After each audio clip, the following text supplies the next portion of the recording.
All right, let's dive in. Today, we're going to look at some ancient wisdom to help us deal with a very, very modern problem. How do you find any sense of calm in a world that just feels, well, chaotic? We're going to unpack the Stoic secret to navigating all of it. So, does this question kind of hit home for you? I mean, if you feel like you're constantly stretched thin, always reacting to the next thing, or just completely exhausted by the sheer pace of it all, trust me, you are so not alone. That's pretty much the shared experience of our time. And here's exactly why. It's this weird paradox, right? We have all this amazing technology that's supposed to make our lives easier, but our anxiety levels are just through the roof. We're getting bombarded by this constant digital noise, and there's this unspoken pressure to always be on. And what happens?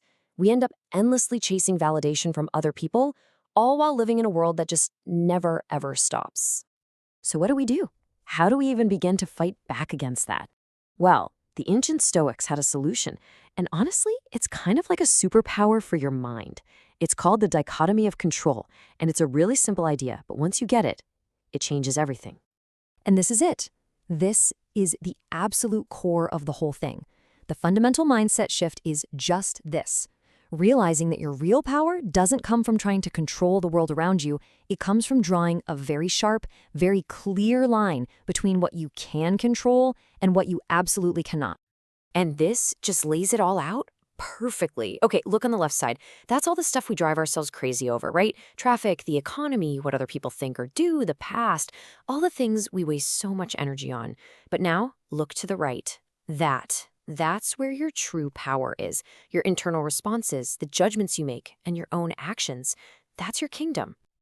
This quote just nails it. The entire practice is right there. It's about making a conscious choice to stop trying to manage the unmanageable stuff out there and instead turn all that focus inward to master the one and only thing you truly can, yourself. Okay, so that's the big idea, but theory is one thing. How do we actually use this stuff day to day? Let's get into the practical tools, the actual toolkit you can use to start finding that inner peace. First up is this idea of stoic detachment. Now, this does not mean becoming some emotionless robot. It's actually the opposite. It's about building the skill to take a step back and just observe your anger or your fear or your anxiety without letting it completely hijack you. You see it, you acknowledge it, but you don't let it run the show. Okay, here's a question for you, and it's a big one. You know how we often don't really appreciate things, our health, the people we love, just the simple fact that things are okay until we lose them? Well, what if there was a way to feel that deep appreciation right now? The Stoics had a specific tool for this. It's called negative visualization. Yeah, I know, the name sounds super pessimistic, right? But it's actually one of the most positive things you can do. You just take a moment to briefly imagine losing the things you value most. And the result? It's incredible. You feel this huge wave of gratitude for what you have right now, and you start building the mental resilience for whatever life decides to throw at you. So let's make this super practical. Here's a simple little routine you can try. Step 1.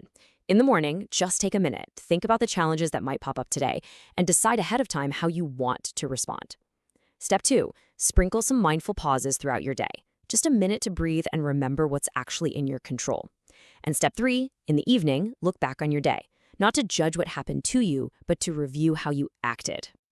And, when you start doing this stuff day in and day out, you begin to build something really powerful. The Stoics had a great name for it, the inner citadel, your inner fortress. And that's the goal, really, to become unshakable no matter how crazy the storm gets outside. But here's the key. This fortress isn't built out of stone. It's not about creating a perfect life where nothing bad ever happens. No, the fortress is you. It's your character. It's your commitment to responding with wisdom and courage, no matter what the world throws at you. So building this inner citadel means you have to shift your entire focus in life. You stop obsessing over your circumstances, and you start focusing on cultivating your character. When your self-worth comes from who you are and not from what happens to you, you build this safe space inside you that literally nothing on the outside can ever touch. And all of this is what it all leads to. This is the ultimate payoff. And it has nothing to do with being passive or cold.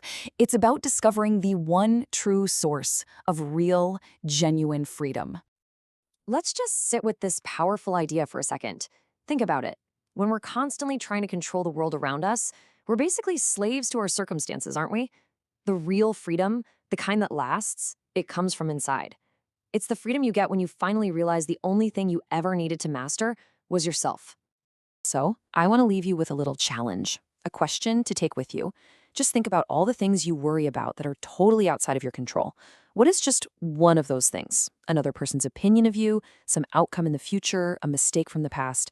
What's one thing you will consciously choose to release your grip on, starting right now?